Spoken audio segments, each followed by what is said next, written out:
হেফাজতের যে মৃত্যু কতজন হয়েছে এখন আমরা সঠিকভাবে জানি না। তো এটার জন্য যেটা আমাদের সবার করা উচিত, আমার মনে হয় যে ইভেন ইনক্লুডিং হেফাজত করা উচিত যে এইটার উপরে নিজেরাই একটা ইনভেস্টিগেট করা।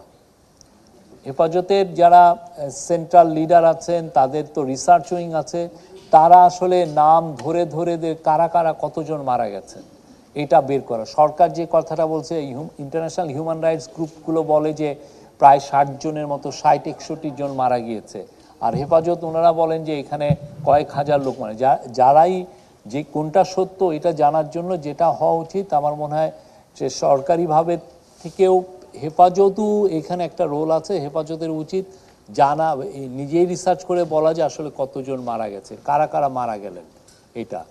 আর এটা কেন, এই হত্যাকাণ্ডটা কেন করা হলো? অবশ্যই তারা দেখাতে চাচ্ছিল যে বাংলাদেশের হেফাজতকে তারা যেভাবে পোর্ট্রে করছিল, যেটা একটা, যেহেতু ওরা 13 পয়েন্ট ডিমান্ড দিয়েছে এবং 13 পয়েন্ট ডিমান্ডের মধ্যে ব্লাসফেমি লয়ের কথা আছে, আরও কিছু কিছু আছে, যেটাকে ওরা বাইরে প্রজেক্ট করছে যে এটা বাংলাদেশের যেই বাংলাদেশকে ওরা প্রমোট করতে চাচ্ছে সেটার সাথে বিরোধী। এবং তারা হেফাজতের উপরে একটা যে ক্র্যাকডাউন করে তাদের ক্ষমতার পাকাপাকিভাবে বন্দোবস্ত করার একটা পুরো জিনিসটাই এই পুরো পৃথিবীকে বুঝানো। এটা পুরো ওই সময়টা আপনারা যদি দেখেন, ওই সময় তো ওয়ার অন টেরর চলছে, ওয়ার অন টেররে সে আসলে বেনিফিট নিতে চাচ্ছে যে আমি বাংলাদেশে এদেরকে আমি মেরে কেটে আমি দেখাচ্ছি যে তুমি আমি তোমার জন্য ইন্টারন্যাশনাল পার্টনার। এইটা ছিল মূল এইম, তাদেরকে একটা দেখানো যে ওয়ার অন টেররের আমি তোমাদের সাথে আছি, ওয়েস্টের সাথে আছি, সাথে আছি। এবং এইটার জন্য সে ন্যাক্কারজনকভাবে এই হত্যাকাণ্ডটা চালিয়েছে। ভয়াবহ একটা বাংলাদেশের জন্য।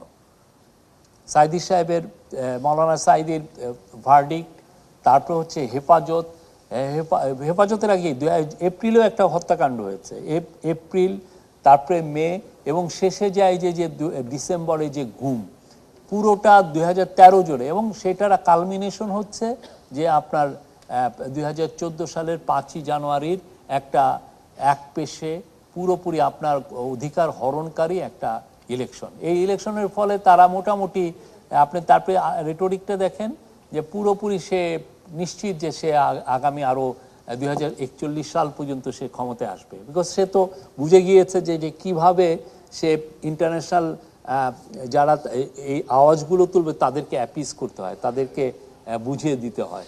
যেই মামলা হয়েছে প্রত্যেকটা মামলারই আসলে আমরা চাই যে এটা ভালো মতো ইনভেস্টিগেশন হবে। শাপলা চত্বরের হত্যাকাণ্ডে যে মামলা হয়েছে সেটার ভালো রকমের ইনভেস্টিগেশন হবে এবং এই মামলার মাধ্যমে আমরা অনেক কিছু, যে ইনভেস্টিগেশনটা চলবে তার মধ্যে আমরা আসলে পুরো ঘটনাটা জানতে পারবো কি হয়েছিল।